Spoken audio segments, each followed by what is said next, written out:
Skenario Sambo tamat dengan vonis mati, begini kebohongannya sudah tercium pengacara keluarga Brigadir J. Ferdy Sambo dan skenarionya yang nyaris sempurna untuk menutupi kebenaran di balik kematian Nofriansyah Yosua Huta Barat alias Brigadir J kini telah tamat.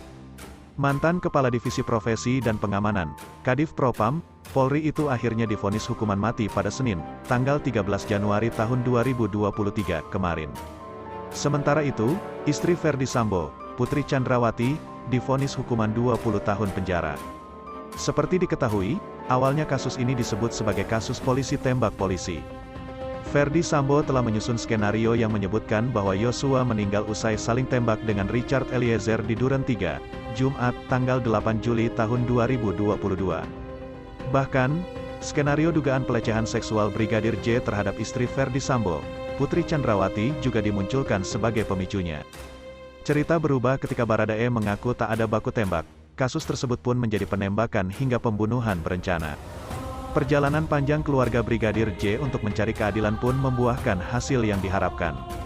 Saat ini kami keluarga menyatakan puas, sesuai dengan harapan, kata Rosti, ibu Brigadir J, usai mengikuti jalannya persidangan di Pengadilan Negeri Jakarta Selatan, Jakarta, dikutip dari Kompas TV, Senin, tanggal 13 Februari tahun 2023. Hasil itu mungkin sempat tak terbayangkan oleh keluarga Brigadir J, di mana dalam titik tertentu mereka hampir menyerah. Pada awalnya ada pula keraguan dari keluarga Brigadir J untuk melanjutkan upaya mereka mencari keadilan mengingat jabatan sosok yang harus dihadapi. Sementara itu, pengacara keluarga Brigadir J, Kamarudin Simanjuntak juga menanggapi vonis hukuman mati terhadap Ferdy Sambo. Melansir Kompas TV, Kamarudin menyayangkan bagaimana Ferdy Sambo tak menggubris sarannya. Ia mengaku pernah menyarankan kepada Ferdy Sambo dan Putri Chandrawati untuk mengakui dan menyesali perbuatannya telah membunuh Brigadir J. Saat itu, Kamarudin juga menyarankan agar mereka meminta maaf langsung kepada keluarga korban Brigadir J. Soal putusan hukuman mati Ferdy Sambo, pertama saya sedih dan menangis, kata Kamarudin Simanjuntak dikutip dari video Kompas TV pada Selasa, tanggal 14 Februari tahun 2023. Tahun lalu saya menawarkan kepada Ferdy Sambo bahkan dan Putri Chandrawati supaya menyesali perbuatannya dan meminta maaf kepada keluarga. Akan tetapi, Kamarudin melanjutkan yang dilakukan oleh Ferdy Sambo justru sebaliknya. Ferdy Sambo tak mengakui perbuatannya dan malah terus menebar kebohongan. Coba dia dengar saran saya sudah meminta waktu saat itu, tetapi tidak direspons karena kecongkakannya, ucap Kamarudin. Kamarudin diketahui menjadi pengacara keluarga Brigadir J sejak awal kasus ini bergulir. Dia pula yang sempat meyakinkan keluarga Brigadir J untuk tetap melanjutkan upaya mengungkap kebenaran di balik kematian anak mereka. Selain bibi Brigadir J yang melihat kejanggalan terhadap kondisi jenazah keponakannya, Kamarudin juga jadi salah satu yang menaruh curiga. Bahkan saat itu ia mengungkapkan firasat bahwa kematian Brigadir J merupakan pembunuhan berencana. Ia mendengar kabar kasus kematian Brigadir J pada Selasa, tanggal 12 Juli tahun 2022, 4 hari setelah Brigadir J dibunuh.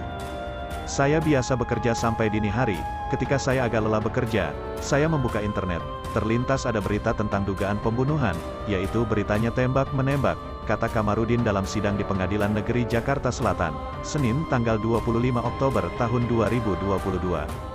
Maka saya menulis dalam status Facebook saya, dengan kata-kata seperti ini, polisi menembak polisi, di rumah pejabat utama polisi, mudah-mudahan bukan urusan wanita dengan polisi, imbuh dia. Tak lama setelah menulis status itu, ada komentar dari saksi atas nama Sangga Sianturi. Dari sanalah ia kemudian terhubung dengan ibu Brigadir J, Rosti Simanjuntak, yang juga mengungkapkan keraguan untuk terus menyelidiki kematian putranya. Semua orang benci kepada kami, semua orang menjauh kepada kami, dan merasa ini aib keluarga, aib kepolisian, ungkap Rosti saat itu. Kamarudin pun mengungkapkan ketidakpercayaannya bahwa Brigadir J dituduh melecehkan Putri Chandrawati. Saya tidak percaya, maka untuk menguji, harus dilakukan penggalian kubur, autopsi ulang, tegas dia. Ia meyakinkan keluarga Brigadir J yang awalnya khawatir dengan kendala biaya untuk menyelidiki kasus ini. Kalau masalah biaya, untuk kepastian hukum dan keadilan, tidak perlu membayar biaya pengacara. Kamarudin pun menjadi salah satu dari sederet pengacara di pusaran kasus pembunuhan Brigadir J, membantah skenario kematian Brigadir J karena polisi tembak polisi. Kabar yang kedua, Kuat Ma'ruf sudah berencana bunuh Brigadir J dengan pisau dapur, sebelum Ferdy Sambo menembak. Akhirnya, Sikap buruk bawahan Ferdy Sambo yang terlibat dalam merencanakan pembunuhan Brigadir J terungkap. Dalam pembacaan vonis pada tanggal 14 Februari, hakim mengungkap penilaian mereka dengan bukti-bukti dari terdakwa, saksi dari keluarga Brigadir J, saksi dari terdakwa, dan lainnya. Hal mengejutkan adalah Kuat Ma'ruf ternyata sudah berniat membunuh Brigadir J dengan pisau dapur. Begini selengkapnya. Dalam pembacaan vonis, Morgan Simanjuntak selaku anggota hakim meyakini bahwa Kuat Ma'ruf menghendaki pembunuhan Brigadir J. Morgan juga menjelaskan bahwa unsur kedua dengan sengaja telah terbukti secara hukum. Selanjutnya, Morgan menguraikan keterlibatan Kuat Ma'ruf dalam perkara pembunuhan Brigadir J. Dimulai kejadian di Magelang, mengancam korban, mengejar korban dengan pisau dapur, membawa pisau tersebut ke Saguling hingga ke Duren 3, Jakarta Selatan, papar Morgan. Hakim juga menyimpilkan otak Kuat Ma'ruf yang licik, di mana dia bertemu dengan Ferdy Sambo di lantai 3 Rumah Saguling, Jakarta Selatan.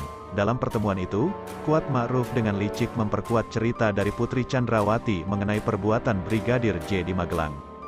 Selanjutnya, hakim juga memaparkan bahwa Kuat Ma'ruf menghalangi Brigadir J untuk melarikan diri. Kuat Ma'ruf adalah dalang dari penutupan akses jalan keluar dan membuat Brigadir J terisolasi. Menutup akses jalan keluar di depan, supaya korban Yosua terisolasi dan tidak bisa melarikan diri, naik ke lantai menutup pintu balkon pada saat matahari masih terang, kata hakim anggota Morgan di PN Jaksel.